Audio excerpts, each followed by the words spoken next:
눈여겨봐야 될 점이 러시아와 미국, 중국의 이 삼각관계일 텐데요. 푸틴의 입장을 다시 한번 재정리를 해보면 푸틴은 사실은 전쟁이 일어나기 전부터 일관되게 주장해온 바가 있습니다. 그것은 뭐냐면 미국이 유일한 일극으로 국제 정세의 모든 것을 다 좌지우지하는 상황은 세계 민주주의에 좋지 않다. 세계 민주주의라는 표현을 썼거든요.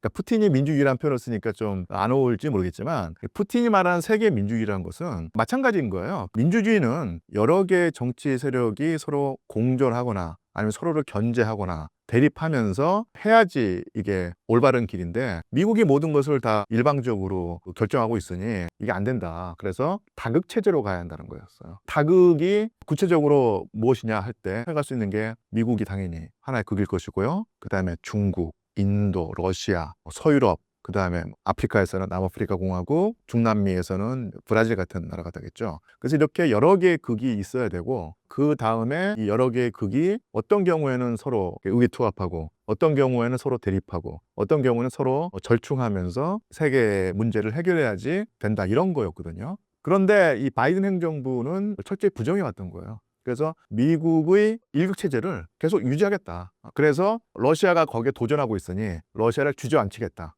그래서 이제 우크라이나에 전폭적인 지원을 해준 것이고 서유럽까지 끌어들여서 단일 대우를 형성했던 것인데 지난 3년 동안의 전쟁이 지속되면서 러시아는 이 전쟁에서 우위를 점했고요. 그런 면에서 바이든 행정부가 가지고 있던 시나리오가 많이 흐트러진 게 사실입니다. 그리고 더더군다나 트럼프 행정부가 들어섰는데 트럼프 행정부는 그 전에 바이든 행정부뿐만 아니라 미국의 민주당 정권, 더 나아가서는 미국의 주류 세력, 이 미국을 움직이는 주류 세력이라든지 아니면 막후에 있는 어떤 그런 큰 손들을 트럼프가 말하는 표현한 것이 바로 이제 딥스테이트였거든요. 이 딥스테이트라고 불리는 세력이 미국의 일극체제를 계속 유지하려고 했고 거기서 들어가는 비용이 있을 텐데 그 비용을 전혀 아까워하지 않았다는 얘기예요. 그러면서 이제 미국이 상당히 고통받고 미국의 서민들의 생활이 나빠지고 있다. 이런 주장을 해왔던 것이거든요. 이런 주장이 먹혀가지고 이번에 권력을 되찾은 셈일 텐데 그래서 트럼프의 대외 정책을 한마디로 요약하자면요. 옛날에 그 라틴어가 있습니다.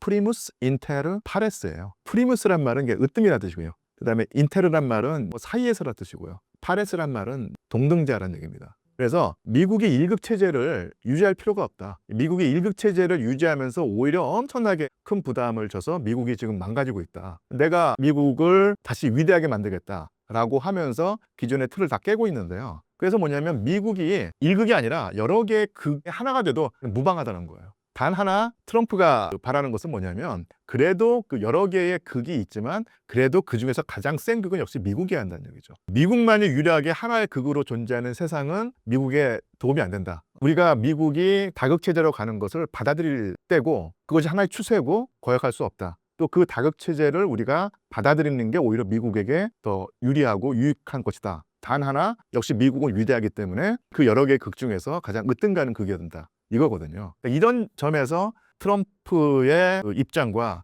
푸틴의 입장이 서로 통하는 부분이 있기 때문에 지금 사이가 좋은 것이거든요.